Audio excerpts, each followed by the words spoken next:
This video is sponsored by Blinkist. Get a 7-day free trial, 25% off Blinkist Premium, and enjoy 2 memberships for the price of 1 by using the link in the description.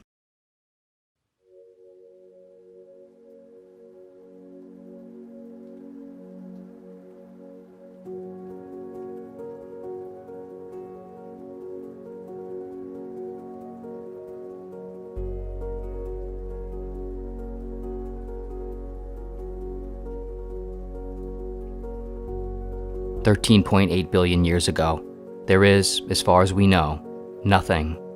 13.6 billion years ago, a space rapidly expands, a slew of particles scatters across it, a skyline of stars begins to form. 12.9 billion years ago, gravity brings together matter from across the open cosmic sea to form the first galaxies. Islands of vast localized gas and dust and stellar objects held together across gravitational strings. 4.5 billion years ago, a cloud of gas and dust orbits a young star in a quiet region of an ordinary galaxy. It coalesces tighter and tighter, eventually forming a planet. A single planet in a single galaxy, amongst incalculable others across the universe. 3.8 billion years ago, life on this planet begins. 2.6 million years, tools are made and used by living things.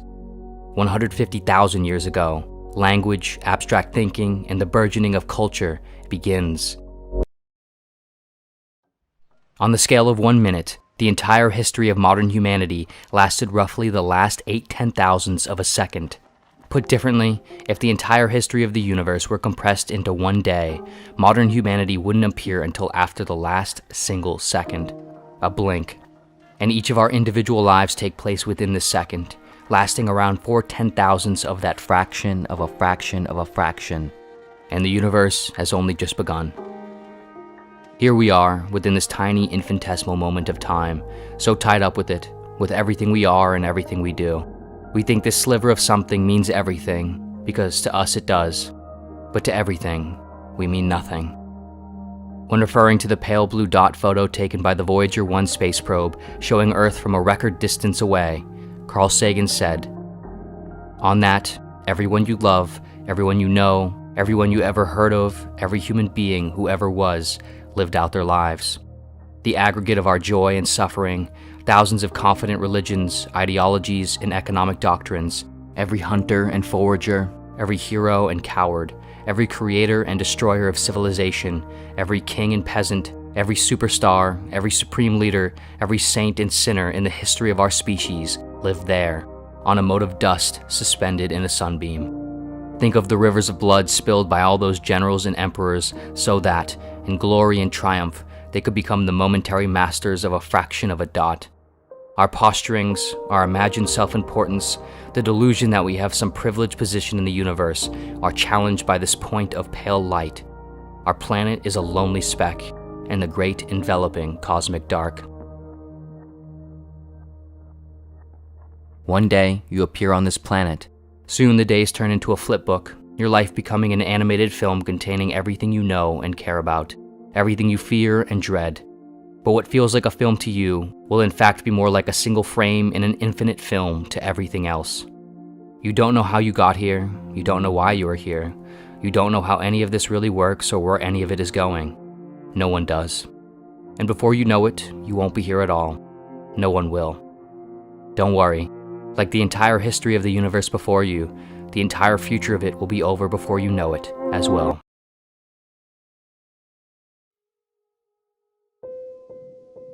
If you're lucky, in, let's say, 80 years, you close your eyes for the last time. Your children, grandchildren, friends, and family, whatever amount you still have left, if any, attend your funeral. They cry for a little while, then they mostly move on. They have to in order to survive themselves. In 200 years, all direct traces of you are lost. Memories of you, how you looked, talked, and acted, what you did and didn't do, the distant blur of your story, have all dissolved away with the last person who knew of you. By now, all perceptions of you had become inaccurate distortions and projections anyway, void of any authentic connection. If you did something especially noteworthy during your lifetime, direct traces of you may continue for a little while, but not much longer. In 100,000 years, the 21st century is but a strange section in the record of history, occasionally reflected on by individuals that no longer relate to it in any meaningful way. 5 million years, most of the Earth's pre-existing species are extinct due to the background extinction rate. They've all been replaced with new species. 1 billion years, there is no life left on Earth. 5.5 billion years, the sun cools and expands, consuming the Earth completely. A once lively planet billions of years old, wiped out without a trace. A grand finale of a light show with no ovation. The sun is dead, the Earth is gone. The universe doesn't notice. There is so much time left. 100 trillion years, the last remaining stars begin to die, fading out and burning up. Their grave sites are marked by the tombstones of newly formed black holes. The universe becomes an expanding graveyard of the bones of evaporating stars.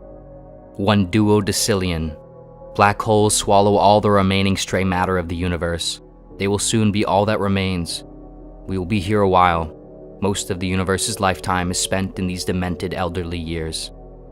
Between 1 Google and 1 Googleplex, the last massive black hole evaporates. One last explosion of light and energy occurs, closing the final eye of the universe. Time is no longer. Everything that has ever happened has now, insofar as everything is concerned, never happened. The universe returns to nothing, and nothing happens forever. Of course, this is all speculation. The universe could be infinite, it could be cyclical, it could be something else entirely.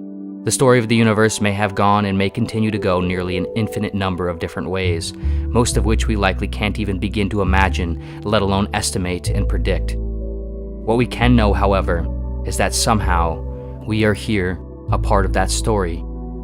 Of all the things that could exist, of all the things that never will, for some reason, we are each one of the things that does. While we are here, we will experience things, we will cry, we will laugh, we will hopefully love, we will know what it means to have awoken as an embodied collection of dead particles onto a strange, lushly coated wet rock floating through a vast expanse of energy and matter made from and destined for apparent nothingness. We will worry, we will dread, we will try, we will fail, we will move on, we will die, we will be forgotten. But for now, we are here. In truth, even if we could, to fully take in the profundity of what is going on in every moment would rupture our ability to carry out the everyday. But likewise, not considering the absurdity and insanity of what's taking place around and through us, at least on occasion, can cause us to easily become submerged into falsity, into mundanity, into misunderstanding, into unnecessary anxiety and stress. While we are here, our lives naturally consume us. But in the end, insignificance consumes all life. And considering this, at least on occasion, can perhaps help us better see and decide what we truly want to be consumed by while we are still here. Because soon, the rest of the universe will continue on indifferently until it all ends, or continues on forever. Regardless, you almost certainly won't be around for any of it, and it will all be over so quickly. Blink. That's how long the rest of the universe will feel.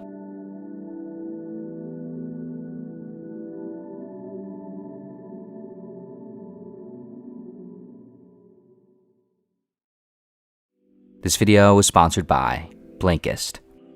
With the new year now unfolding and the sands of time piling up more behind us, now is always the time to do and work toward the things we want in life.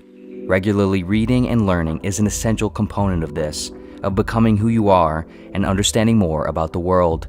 Crucial to reading and learning, however, is efficiently locating the right books and sufficiently understanding their ideas. Otherwise, you can easily spend unnecessary amounts of time and struggle to retain important information. Blinkist is an amazing app that helps you avoid this problem by allowing you to easily build, supplement, and accelerate an extremely strong reading practice, all while saving time. Blinkist works by condensing over 5,500 of the best nonfiction books and podcasts across 27 different categories into around 15-minute explainers, which can be both read or listened to even while offline, meaning you can easily discover new books, new authors, and accelerate your understanding of complex ideas even while exercising, running errands, commuting, or during any other moments throughout the day. And no matter who you are and what you want to focus on this new year, Blinkist's tailored content and exclusive personality-driven guides can help provide you with the perfect reading roadmap. If you're interested in further exploring the cosmos, Blinkist has a great curated collection called Understanding Our Vast Universe, where you can learn from nearly a dozen titles about nearly all aspects of this absurd place we exist. Like how the moon inspired ancient mythology and evolved through science fiction, how we came to visit it, and how important it is to us and Earth, and Ben Moore's work titled Moon. Or understand the universe from the perspective of Carl Sagan in his classic work, Cosmos, and so much more. And now, through Blinkist Connect, premium users can also share their account with another person at no additional cost, letting you share whatever insights and books you find with someone close to you. Use the link in the description or scan the QR code on the screen and you'll receive a 7-day free trial, 25% off Blinkist Premium, and can enjoy 2 memberships for the price of 1. The 7-day free trial can be canceled at any time within the trial period. And of course, as always, thank you so much for watching in general, and see you next video.